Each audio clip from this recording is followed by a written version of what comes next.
I mean, not trading stocks, not trading shares, that's insane for me. So much volatility these days, many variety of stocks, variety of companies. You can do a lot. You can find what you want in that sea or that ocean of companies. I don't look at, stocks and shares. I obviously look at the S&P and stuff, just to see what's going on in the overall market. I'm always looking at crypto, and which is not doing anything at the moment. If you're not, it doesn't matter what you trade in, forex, futures, whatever it is, you gotta look at the market, the US market, because that's the king of all. So guys, welcome to a Trader Over the Shoulder. Hey guys, what's up? I'm with Michael. We haven't done this in forever. Wow, yeah. I mean, we're working on so many stuff. It's been absolutely crazy. Yeah. I think the last podcast we did was probably like 8 months ago. Probably, easy. Yeah, definitely. It was great. I enjoyed it very well. Yeah, I learned a lot. Yeah. I actually took a lot of what Mickey and Sal said, and it helped me with my trading. So if you haven't seen some of the earlier podcasts and on Spotify and YouTube, go and because there's some gems in the stuff that we were saying. There was 100%. Like gems that really helped me out, and I'm sure helped a lot. You're killing it right now on funded accounts, right? Oh, yeah. Not doing too bad. And what about you on Twitter, putting all your trades on Tesla? Yeah, just giving it back. Giving back, yeah. Yeah, so let's give tell everybody what's been going on with Trade the Bull, because we got some crazy updates. Yeah. And then we'll get into some of the conversations that me and Mickey had yesterday, that why I think it's better to put your money in Bitcoin than just put it into something like Tesla. I mean, I did change your mind, no? No, you didn't change. We'll get to that. We'll get to that. Yeah, let's go through it. So what's been going on with Trade the Pool? What's been going on with the Fivers and everything in general? So, I mean, it's blowing up, right? The whole industry of prop firms, basically. Yeah. And in Trade the Pool, thankfully, the guys out there seeing everything that we put in and the hard work we're doing and all of those things. We added, obviously, the swing trading. So now anyone that joined Trade the Pool, and if you maybe not familiar with Trade the Pool, we're basically prop firm for stock traders, right? So we have 12,000 symbols, ETFs, stocks. You can short, penny stocks. You can short literally anything you want. Like 30-40% of our traders are actually shorting penny stocks every single day. So that's what they do, right? I didn't actually know that. Wow. That's a nice chunk of penny stock traders. So if you're into that, definitely check it out. We give a lot of buying power compared to what you usually can get with your own capital. And then we just added the swing trading, right? The overnight position. So all of you guys that sit on the fence and want to join now, go ahead and do that. It was amazing with, guys opening position, holding like 200 positions overnight the last day. Yeah. Yeah. So you've never personally been a swing trader though. You're an intraday trader, no? I am an intraday trader. I did a lot of swing as well, but when you asking me who am I as a trader, I'm definitely more day trader than a swing trader. Yeah. Why do you reckon that actually is? Interesting enough. First of all, I like to be in front of the charts, right? Yeah. I want to see the 1 minute chart moving in front of my eyes. Yeah. I want to see the momentum, the pace.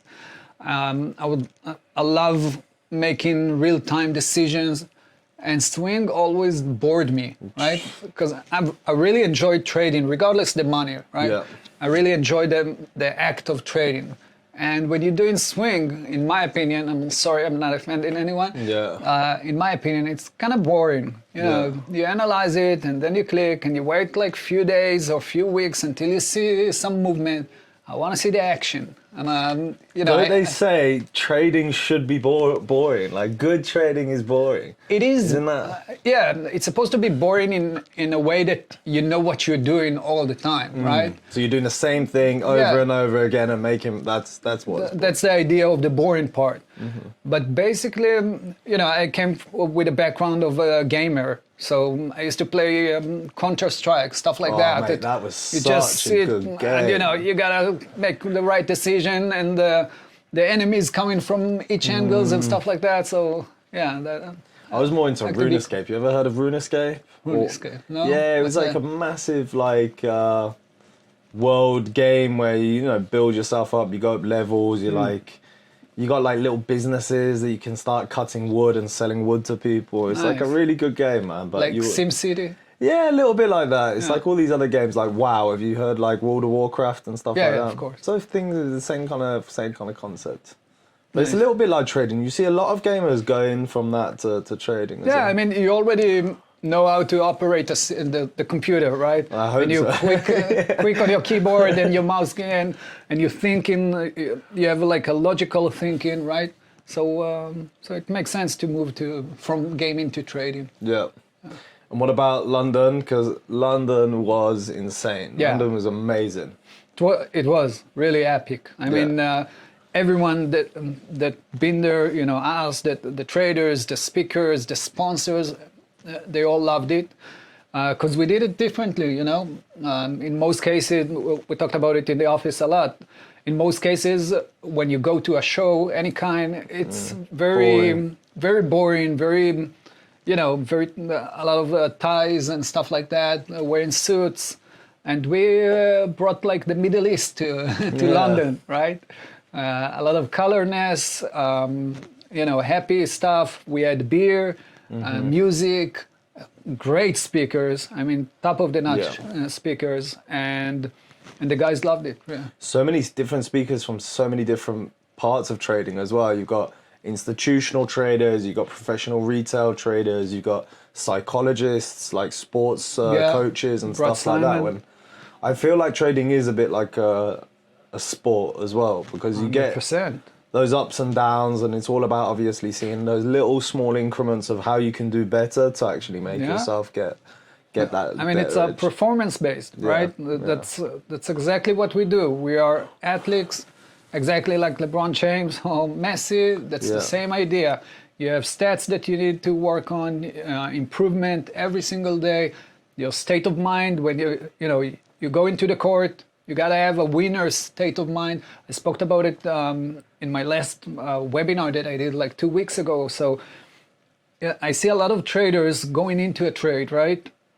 It reached like a certain, they in profit. Yeah. And now it's pulling back. And instead of adding to the position and looking where can I attack the trade, they're actually thinking, okay, it's going against me, I gotta get out of that trade. Yeah. And that's a negative state of mind to have as a trader. When you are a trader, you found the right setup, right? Attack the effing trade. Yeah. Find where you can add more and more to that position. And that's a totally different state of mind. Yeah, I was going through a little bit of a phase, I think it was a couple of weeks ago, where I got into like an intraday trend, and every time I would get into a pullback, maybe it's because I was a little bit overexposed, but every time I get into a pullback, Yeah. it got to like an area where I could have added in, but I trailed my stop loss to that area, and then it just took me out. Exactly. And then it bounced. went Yeah, straight it's a to classic. where I want it. And it's like, Classic. it kept on happening, which is also a problem with me, that I keep doing the same mistakes, but also the trailings, it was so frustrating. And then you start revenge trading to get back onto that intraday trend when really you're going to get back in and it's already towards the end of the trend anyway, Yeah. So I mean, you already found the right trade for you. This is what you want to enter, right? You entered it because you understand that the concept of it should go up, right? Maybe you're not going to be accurate the whole time, or depends on obviously your success rate and stuff. But basically, if you found the right trade, attack it. Find where you can add more to that position, especially if it goes to your favor, but just going on to what you said, when you're managing your trade, you trail your stops, or you don't even move your stops? No, I don't. No. You don't even have a stop? Shh, don't say that. Don't say it loud.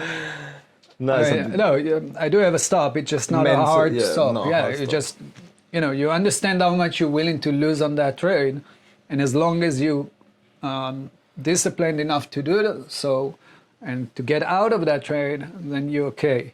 Yeah. Yeah. And what about the markets in general? Because, I don't look at stocks and shares. I obviously look at the S&P and stuff, Yeah. just to see what's going on in the overall market. I'm always looking at crypto, Right. and I mean, which is to not be- doing anything To at be the honest, moment. yeah, and if you're not, it doesn't matter what you trade in, forex, futures, whatever it is, you gotta look at the market, the U.S. market, because that's the king of all. And I mean, not trading stocks, not trading shares, that's insane for me, because so much volatility these days. Many variety of stocks, variety of companies. You can do a lot. Yeah. You can find what you want in that sea or that ocean of companies. And for forex, that's great. You have those how many, like 8 pairs. No, 12 you've got a lot, but obviously Like you don't want to. majors, You don't want to be trading every single forex pair, because obviously spreads are ridiculous, and you don't really want to be trading all of the forex pairs. But then again, low float stocks, you don't want to be trading those either. But they trade in. Most of the guys in our firm trade in it once they have specific news, right? So Like so that's the idea. earnings and stuff, or CEO uh, changes. Exactly, stuff like that. And this is also something amazing that we have in the stock market that you don't really have in others, because every single day you will have those 5 stocks that will get big news coming from whatever, right? Negative or positive, but you will find those stocks. But you don't feel like when the news has already reached to you, the move has already left, like move has already happened? Depends which, first of all, depends which news we're talking about. An upgrade on Tesla, we saw it the other day, upgrade coming from Goldman Sachs and 2 other banks, and it shot up pre-market and also during the market, right? So it really When you depends say on the upgrade, news. for people that don't know, Yeah. So basically, we have upgrades, downgrades that the institutionals will give to the country or the company, right? And let's say Goldman Sachs is saying they will upgrade the status of the company from hold to buy, right? So they recommending or anticipating that the price should continue up, right? And they will usually give a target to it as well. So once a big name like Goldman Sachs saying that, everyone is they jumping just feel in. they're pumping their bags. Obviously, They've filled up their bags for. I mean, they already months bought and it months, yeah. months ago, Yeah, right? yeah. So this is how it works.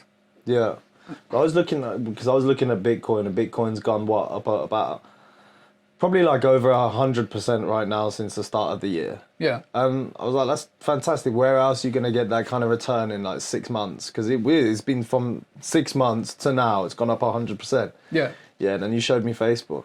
Yeah, Facebook, Tesla, Nvidia. Wow, yeah. Nvidia was crazy one, and Meta as well. AMD. I mean, so many big techs made 100% in the last like a year or so. It's simply that. We looked at Meta, right, from 100 all the way to 300. That nearly took a year to get to It was 200%. 300%. And that's $100 stock, right? For Bitcoin, even if you put like 20,000 or 30,000, then you have one single Bitcoin. You went up to 60,000. Yeah, you let's doubled say your money. you doubled your money. That's That's it. fine. But this is $100 share. You can buy a lot more than what you will buy from the Bitcoin. Then that 300% will make you a lot more.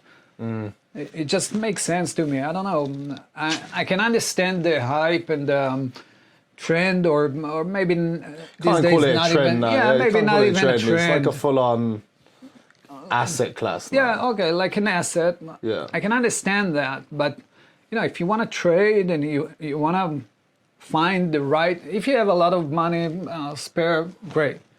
But if you have that option to buy 100 shares of stock, then go there. Yeah. Yeah. The market, I think, in general for the US looks pretty good at the moment. It's been going up quite. Yeah. Volatility's gone up a lot as well. So I mean, we'll see what happens. I don't know what are your thoughts on where the market is where the market is going and everything? I think a few things. First of all, depends on why you want to know, right? Because if you're aiming for the 5 years, 10 years, whatever, It doesn't really matter. yeah. If you're aiming for day trade, it also doesn't really matter. So as long as you, like if you're day trading and swing trading, you need to know, to understand basically for the next 2 weeks, a week, 3 weeks or so, right? You don't really need to know if the market in the next year will be higher if you're not holding your positions longer than that, Yeah. like around that. The market is close to like, I guess 6-7% from the top range, the Nasdaq, breaking into a whole-time high. I guess we will do that. I mean, it makes sense. But before that, we have a major resistance that will drop the price a little bit. But generally speaking, it makes sense that we will break through that. So you don't really look at like the economy on a whole and all of that stuff. You're just looking at levels, Why? you know. Yeah, you don't really care. Because it doesn't really matter. You know, you can talk about it.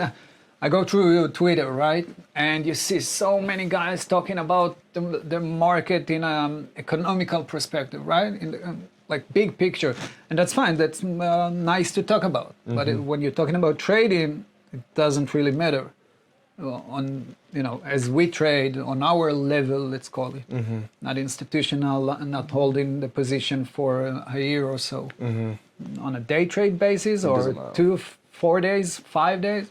Yeah, minute chart. Yeah. It doesn't really matter at all, huh? Yeah, Yeah, fair it's enough. just a different way to look at it, you know. I've been seeing on Twitter, I'm going to call it prop Twitter now because that's what it is. It's like you've got an area in Twitter that is just prop traders, people that have gone into this new world of funding. Yeah. What are your thoughts about that? Because you see some really interesting, good parts to it. Yeah. And then some, you know, dodgy kind of other parts to it. Like it's very... Yeah. So you see it, right now you see it mostly on the Forex side, right? Yeah, true. Luckily, I guess, in Trader Pool, we are the only company that's doing that, funding stock traders, and again, with 12,000 stocks and everything we provide.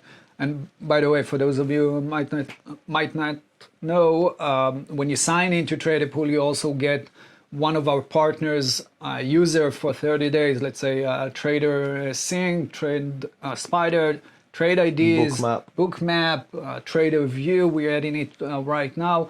So our traders, not just trading big money, a lot of possibilities like 12,000 symbols, but they also get a lot of the, how would you call ecosystem. it? Yeah, like an ecosystem, exactly, that, you know, push them to the next level. And this is something we are very keen on in Trader Pool. Yeah. So back to the Twitter prop, it mostly on the Forex side. Yeah. Because these days you see a lot of Forex companies, you know, the Fiverr's been here for the last 7 years, right? From 2016. 16, so 7 years or so. And we are probably between the like 3 companies that been here for so long, right? The rest are just a lot of pajama, we call it pajama companies, because they, you know, 2 people operate it, jumping on, doing stuff, you know, just promoting and marketing, doing it good. So it's like a white label. Yeah, doing like white label stuff. And you see it also afterwards on Trustpilot or on Twitter, because they're not lasting for a while. So you got to be careful on that. You know, go with not just the one that give you the most drawdown or the most time or whatever it is. Go with a company that you will know that at the end of the day will pay for your profits, right? So yeah, no, that's 100%. I think so many good things about this industry and so many good opportunities, especially for traders, you know, not looking at, you know, when you first started trading, you had what, like books, and you know, you had to with a lantern, you know, how to look. Yeah, it was to learn how to trade. So long ago, yeah, so long ago. Nah, these days there's so many opportunities, so many resources, and to get funding from these companies is fantastic for all traders. Just got to find the right ones. I mean, I've been saying it for at least 6 months or so. Going into a broker account, like especially for stocks, yeah, it's just a bad decision, right? Yeah. I mean, these days you literally don't need to have money in your broker account unless it's for a long term, right? And you want to just invest in those big techs or whatever. But generally speaking, for trading, I mean, we have the 100% complete solution that the trader need. You know, the platforms, the feed, the buying power, the softwares, like the ecosystem that we mentioned, everything a trader needs in order to succeed, we got that. Yeah. And he doesn't have to pay 3,000, 5,000, 10,000. You know, that's the evaluation phase. You pass it after you pay $97 or a little bit more, depends on the tier you want. But Yeah, I don't understand. You know, I've played around with different brokers and stuff. I just don't see the point anymore of putting money in, exactly. in an actual brokerage, unless again, like you said, it's for long-term spot buying stuff. yeah, And, exactly. so where is Trade the Pool going from here? Wow, so you've got many directions. Yeah, there's so many. Obviously, you had the Chat with Traders competition. Yeah. Who is the? Where is the guy from? For who the number one spot? Because we had 3 spots that they beat everybody. No. Yeah. So we basically gave an account, evaluation account for the first top 10. Yeah. Yeah. So some of them passed the evaluation, got funded. Some of them didn't pass the evaluation. Wow. So even though they passed the competition, some of them just didn't. Like... The rules were a little bit different from the competition and our evaluation. But I'm sure they will return because, again, like we said, it makes sense. You can literally take, 10 evaluation accounts for $97. It's still much worth it than going into your broker account and put $1,000 there. Yeah. It just makes sense. So we did the competition with Chat with Traders. We're gonna do another one probably roughly toward the end of the year. And other than that, we have a lot of add-ons that we're doing. I spoke with NASDAQ. We're bringing the feed, level 2 feed from NASDAQ. Finally. Yeah, we added the swing position, like overnight position. We will add pre-market and aftermarket options to trade on as well. And we have a few other stuff. Yeah. So we're just working super hard to get to that point when we can release it to our traders. Yep. And maybe before we'll wrap it up, we're flying to. We're coming, a few guys from the office at the end of October to Money Show in Orlando. Yeah. So first of all, guys, if you're in the US around Orlando, definitely come to the Money Show. We will meet. Maybe Fivers and Trade the Pool. Yeah, Fivers and Trade the Pool. Yeah. Just add. We'll have a nice chat. Maybe drink a beer. Yeah. Whatever it is, and also I'm looking for at least for just to be in an interview with big YouTubers or influencers that doing podcasts just like us, but just bigger than us. Yeah. And I would love also to share some knowledge and just be there with them in the US. So if you guys familiar with or you have any ideas, feel free to drop those. If you want to see Mickey on a podcast that is bigger than Trader Over the Shoulder, then definitely start spamming the comments of all the podcasters that you want. Let them know I'm coming. Yeah, I feel like as well when we first started doing this podcast, you got such an interesting way of looking at the markets and especially like teaching people like myself, who's I've been taught in a certain way, and sometimes you've got to forget things that you've already been taught and obviously build up again. And from you going from obviously totally retail and then building up a prop firm, it gives you a real unique perspective on traders and statistics and how traders work and their mindset. And I think there's a lot of value there that can be taken out and put into because it's not just my experience or opinion. It's now coming with few thousand traders that trading on every single day. We have a lot of data Yeah. that we can share with the audience, guys that sitting at home and looking to improve their stats in any kind of way. If they will listen and see that, 500 top traders doing XYZ, then they might take it and start applying it to their trading. Fantastic. Yeah. Well, there you go, guys. We're going to wrap it up. That was the update for Michael and the update for Trade the Pool and the Fivers for everything. And we'll see you soon. Take care, guys. Bye, guys.